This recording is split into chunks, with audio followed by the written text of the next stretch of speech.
Hi, everybody. Mike Blangiforti here from Truth Investigations and Criminal Behavior. So this week, one of the police officers charged in relation to the Uvalde, Texas school shooting has been acquitted on all charges. Now, before I analyze what that verdict means, I just want to briefly tell you about one of the many perilous situations I found myself in during my 20-year career with the NYPD. So this must have been back in 1989. My partner and I responded to a shots fired call and with the first unit on the scene. As we exited our vehicle, gunfire erupted from multiple directions. All I could see was muzzle flashes in the darkness. But our training took over. We radioed for help, took cover, drew our weapons, and one of the rounds struck just above my head, exploding into the concrete and showering debris on top of my head. Rocks and gravel and stuff like that. Now, we couldn't return fire. It was dark, and there was civilians literally running for their lives. But in less than a minute, the shooting stopped, backup arrived, and we later learned that we had responded into the middle of an active gang war. I'm telling you this for one reason. Police officers are trained to move toward danger, even when doing so puts their lives at risk. And that's why the events in Uvalde and the criminal charges that followed raise some questions that are not emotional, but legal. Because in Uvalde, officers stood outside a classroom for 77 minutes. That resulted in one officer and one police chief being criminally charged. Now, police officer Adrian Gonzalez was one of the first school safety officers on the scene, and he's now been acquitted of all 29 counts of child endangerment. So the question becomes, why him and not the other nearly 400 officers who responded? So prosecutors argued four things. First, that he had advanced information because he was the school safety officer. Second, that he was closer in time and physical proximity to the shooter than many others. Third, that he failed to act in a manner consistent with his training. And fourth, that his inaction contributed to an ongoing risk to the children inside that classroom. That's the prosecution's theory. Here's how I look at it. Was it criminal? Was it fear? Was it confusion? Or was it some combination of all three of those things? This is the most important question and the most misunderstood. Now, criminal court does not exist to answer whether something was tragic. It exists to answer whether a crime was committed.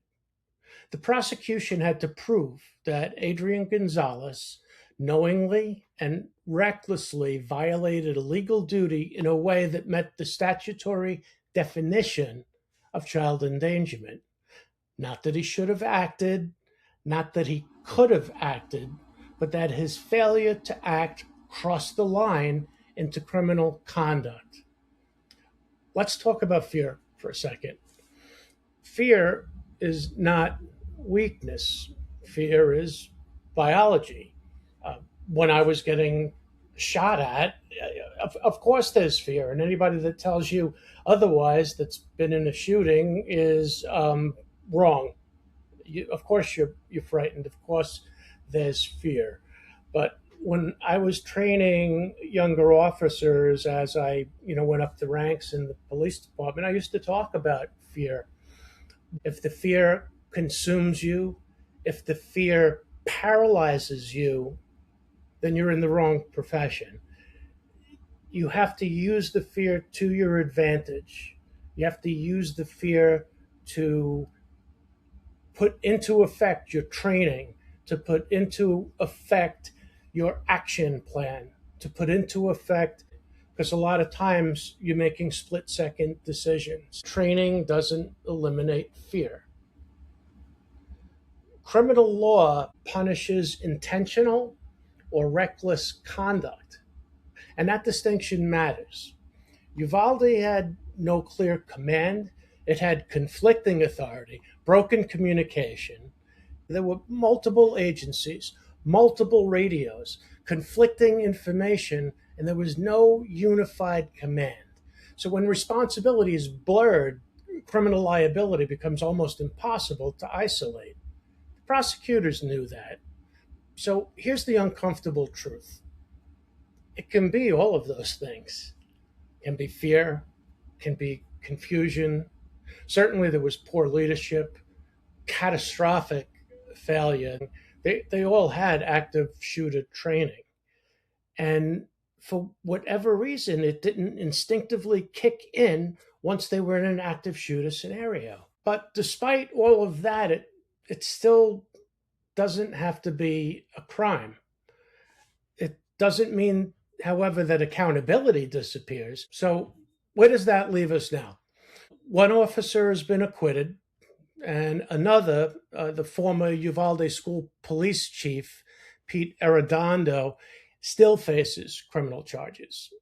And the question everybody should be asking is not whether someone should be held accountable, but where that accountability belongs. Now, Arredondo's case is different. He had a different role, different authority, different responsibilities, but that same hard truth applies.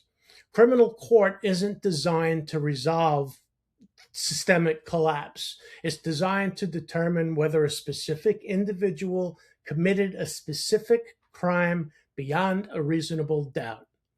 And if prosecutors can't clearly isolate criminal intent, recklessness, and causation, the juries will not convict, no matter how tragic the outcome. And we just saw that with Officer Gonzalez's case. It doesn't, however, mean that Uvalde didn't represent a catastrophic failure. It does, because an active shooter scenario, which was right in front of them, was handled as a barricaded suspect situation, and that resulted in catastrophe. All those children were killed. But it means that failure may belong to leadership, but not criminal statutes. And that's an uncomfortable reality for a public that understandably wants justice. But justice has to be pursued in the right forum. Because when criminal law is used to answer moral outrage, then the result's often acquittal and more pain for the families that are left behind, more pain for the families that lost the little innocent children. Now, I'm going to continue to follow Arredondo's case closely, not to inflame, I don't want to speculate, but to explain what the law can and can't do in moments like this.